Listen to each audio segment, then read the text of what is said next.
7 फरवरी 2021 को चमोली में आए जल प्रलय के बाद अभी भी 150 से ज्यादा लोग लापता हैं। हालांकि अभी रेस्क्यू ऑपरेशन जारी है, लेकिन वक्त गुजरने के साथ परिजनों की उम्मीद टूट रही है। अभी तक इस आपदा में 50 से ज्यादा शव बरामद हो चुके हैं। कई परिवारों ने तो अपने लापता अपनों को मृत मानकर उनके पुतलों का अंतिम संस्कार तक कर दिया है। देहरादून के कालसी विकास खंड से 9 लोग चमोली के तपोवन और ऋषिगंगा प्रोजेक्ट में काम करने गए थे, जिनमें से पंजिया गांव के 2 सगे भाई समेत 4 युवक शामिल थे। इन नौजवानों के घर में आपदा की सूचना के बाद से ही चूल्हा तक नहीं जला था। परिजन एकटक फोन हाथ में पकड़े दरवाजे की ओर निहार रहे थे कि शायद जल्द ही उनके बच्चों के सकुशल होने की खबर आएगी, लेकिन वक्त के साथ उम्मीद भी खत्म हो गई है। चमोली जिले के तपोवन और रैनी गांव में आई तबाही में जौनसार बावर के कुल 9 युवक लापता हुए थे। 7 फरवरी से रेस्क्यू ऑपरेशन चलने के बाद भी लापता युवकों में से सिर्फ ददोली निवासी अनिल का ही शव बरामद हुआ।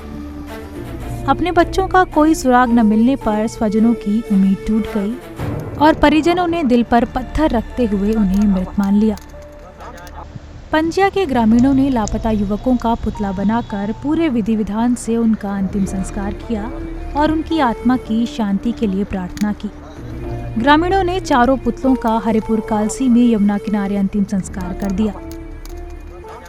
हमारे हिंदू रिवाज संस्कृति के मुताबिक, हिंदू धर्म के मुताबिक तो ये करना उचित था, क्योंकि बॉडी तो प्राप्त हुई नहीं वहाँ से, तो 8 दिन तक इंतज़ार भी किया गया हम लोगों ने कि भाई चलो अगर बॉडी मिलती है, एक भी मिल जाती है तो हम उसे मान के ही चलो ये, लेकिन जब आशा टूट चुकी थी हमारी कि अब नहीं मिलना है, घटना इस प्रकार की है, तो ये हमने आज इसी पुतलों को अंतिम रूप दे के ये धर्म अनुसार हमने इसका अंतिम संस्कार कर दिया। बाकी गांव का माहौल तो बहुत दुखी है।